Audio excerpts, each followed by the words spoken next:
The Hatha Yoga, as we are teaching, this is not happening now, this has happened for millennia in this form.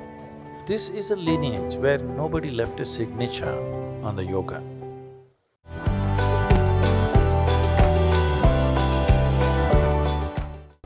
I think what makes this program different and unique from any other program is that the asanas here are very much a live process. It's a classical Hatha Yoga, and so I'm noticing that every day it's something that's living within you, that's something that is growing, it's something that's evolving within you. All of the asanas, the postures are done with eyes closed, and that makes the world of the difference. It's not a performance anymore, it's the fact that we close our eyes during most of the postures makes it so that it's much more of an inward process. So what makes something classical is, one thing is the period of its existence, which definitely all yoga has. In a specific form, if it has existed for a period, and another thing for a language is that it must have a substantial body of literature. That is, it is not just people are speaking it, many people have written many things about it, explored various dimensions of life using that language. There is a substantial body of literature and it has existed for a sufficient amount of time where you really can't pin the exact date when it started. The Hatha Yoga, as we are teaching, this is not happening now, this has happened for millennia in this form. Because the significance of this lineage is, this is a lineage which clearly understands we are dumb idiots. When you know you're a dumb idiot, you will not try to change anything. That's the significance of being stupid. Hello?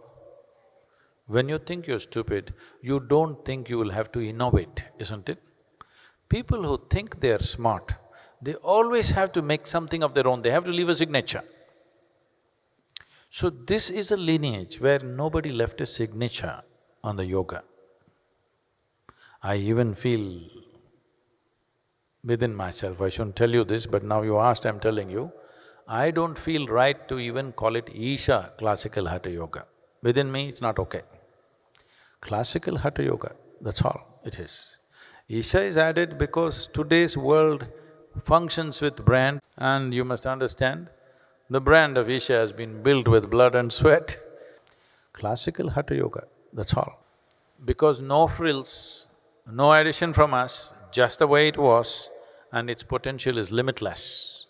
Here it sits, we can codify it in many ways, we can teach it to you, we can put it in the form of energy, we can make it in so many ways. So in this context, yoga, the application of yoga is limitless.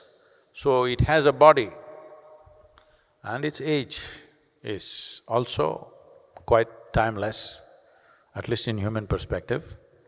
So that qualifies for classical Hatha Yoga.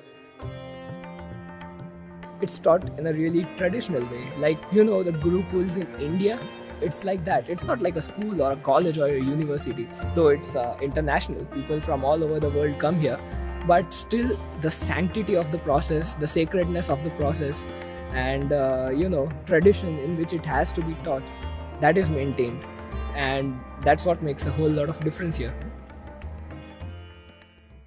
During the session, before any new asana, we watch a demonstration of the posture that shows the smallest details of how we are supposed to do the asana, how to stand, how your body alignment should be, and even how your fingers should be. We went through two types of practice correction. The first one was partner correction. Each one of us joins with a partner and correct the postures for each other. The good thing here is that I'm able to see other participants' mistakes and relate them to my mistakes too. By watching others, I can understand those small details. The second type of practice correction is one-on-one practice corrections with the teachers. I discovered that there are many mistakes I didn't realize I was doing, and now I'm paying much more attention to how I do the asana. One thing that I've been noticing, we're doing a process called visualization. It's really about to train the mind to visualize the posture we get in. So we not only use and develop the body, but we also start using the mind as well. We just close our eyes and visualize it, so that we can really train and use the mind to the full extent. Yoga was booming all around, and I was drawn to it was mainly because of the psychological balance as well as the physical benefits that you get from it. But I didn't have a proper source, so I did some YouTube yoga. It was some postures and the explanations on how to do it. It was so not working out. I used to just copy the move with music running in the background. I can't even imagine doing such a thing right now. There was no focus on the breath. So I did that for a few months, injured my right shoulder, and obviously I had to stop it. I had no idea I would be introduced to this place where they have so much depth to everything. We are asked to put focus on every single movement, coordinated with the breath. At first I was like, oh, this hurts, that hurts, my stomach hurts.